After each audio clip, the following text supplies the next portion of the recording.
Hey guys, what's up? My name is Shaurya Shrivastava. Welcome to the channel where we talk about saving money, investing money, and retiring early. Today's theme is about retirement.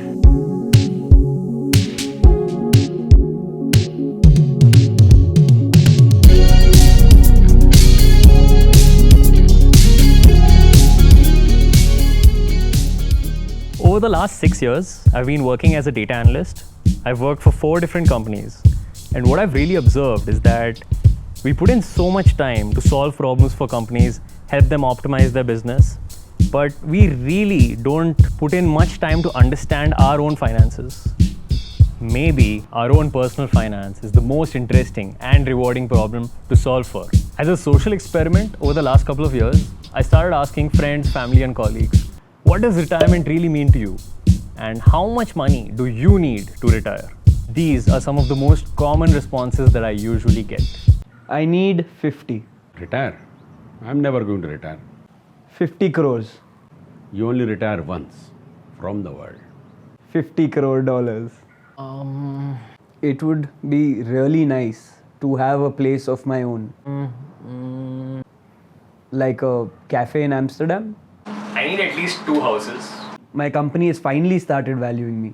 Why would I think about retirement? I need at least 3 cars. These millennials thinking of retirement at this age, unbelievable. You see, it's not about the destination. It's about the journey. Okay, I know, I'm really exaggerating there.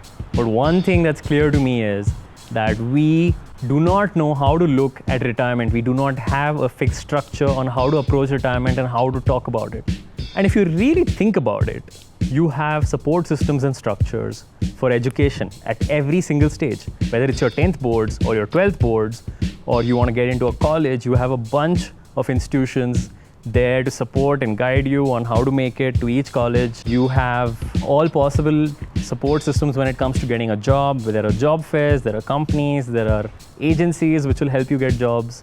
But clearly, we don't have any universal structure or support system to really address the point of retirement.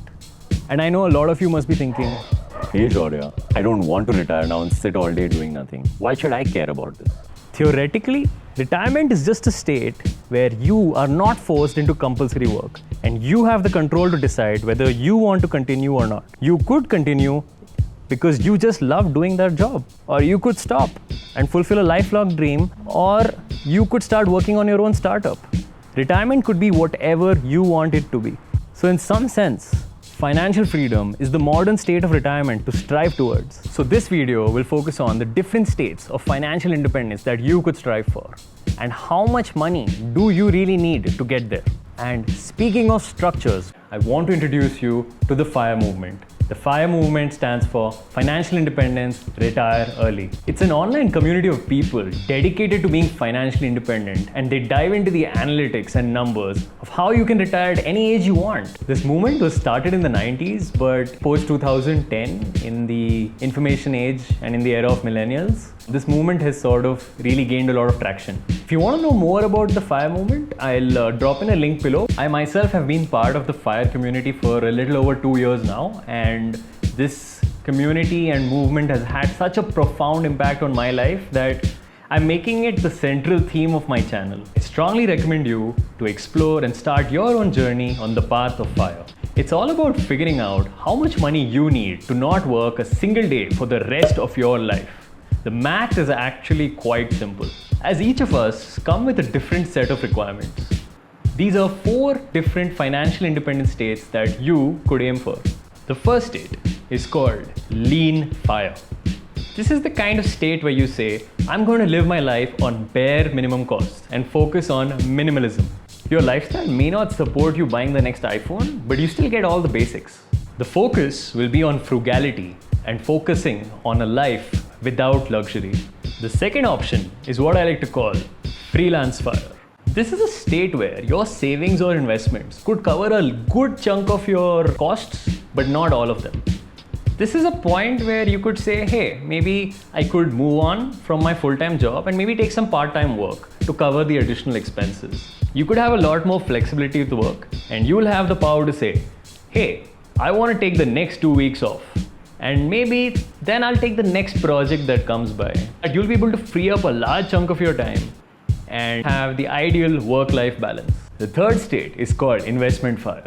In this state, you understand the long-term investment game really, really well. You know the difference between a mutual fund and an ETF, and you know where to put how much. Because sometimes all you gotta really do is invest really well, a lot of money in your 20s and 30s. This money will continue to grow, and the returns from this amount can help you coast through life. The fourth state is called fat fire. Whether it's the next designer handbag or the next fancy car, you don't need to spare any expense. A life where you'll never have to worry about the cost of any item. It's a life which most people can only dream of. Now that you've seen all four states that you can strive to achieve, so just visualize this. This is where you are. This is your current net worth. Your current net worth is the sum of your assets minus your debts. Your assets include things like your savings accounts, investments, if you own any property or if you own any chunk of a business which you think is worth something, you add all of that up and that forms your assets. From this amount, subtract your debts. Your debts include things like any loan amount that you got to pay off, amount that you could possibly owe someone. Basically, sum up your assets and subtract your debts, and this basically is called your net worth. So your net worth is somewhere here. This is your final state. This is your fire number, or the number that you think is enough for you to retire. Now you need to go from your current net worth to your fire number or your final state, where you can just say, hey, I'm done. I have enough money saved up to live the rest of my life. Now, how do we come up with this number? How do we come up with this final state number? You can come up with this by something which is commonly known as the 4% rule, also known as the safe withdrawal amount. Basically, you can safely withdraw 4% of your entire portfolio without your portfolio ever diminishing. This is the most important bit, guys. One thing you should keep in mind is that this rule was created based on a study done in the US from the year 1926 to 1976. So it was 50 years worth of studies of studying portfolios and studying people's bank statements to really come up with this figure of 4%.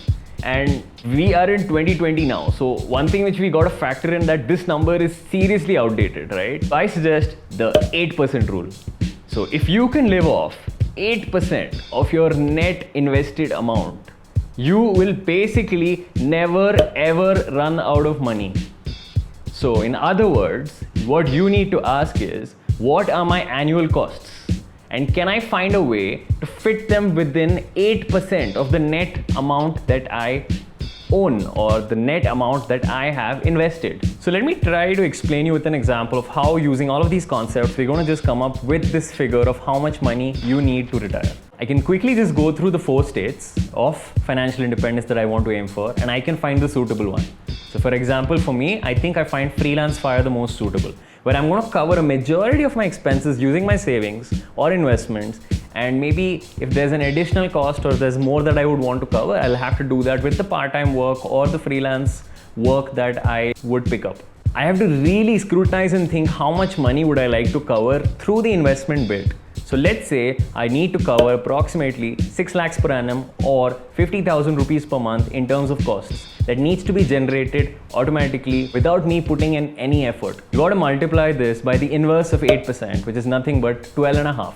When you multiply this by 12.5, you're going to get 75 lakhs. If I had 75 lakhs invested, it would automatically grow at a rate where it generates more than 6 lakhs per annum on an annual basis. I would pull out 8% of that as my safe withdrawal rate to use for my expenses and costs, which is 6 lakhs. By doing so, I would basically never run out of money, and I would be in a suitable place to retire. So in case you thought that you needed a ton of money or an arbitrary figure, I hope this video and the information on this video has provided you a logical base by which you could choose a number in a very, very logical manner. And I hope this provides you a sound base with the way you could look at how fast your money would grow and how much you can withdraw in order to eventually plan the amount that you need for retirement. You could choose any path you want, from lean fire to fat fire. Remember guys, your time in your 20s and 30s is precious, and your ability to drop your costs down will pay immensely in terms of freeing up time in your 20s and 30s. Just want you to think about that. If you found this interesting, please do subscribe for more. It would go a long way in supporting me in putting more of my time into making videos like these, where I can talk to you about interesting concepts around finance and retirement and financial independence. I hope you had fun watching this. See you next time. Comment down below and let me know what you want me to talk about next. Do you want me to talk about this, or do you want me to talk about this? Comment down below and let me know. Make me your voice. See you.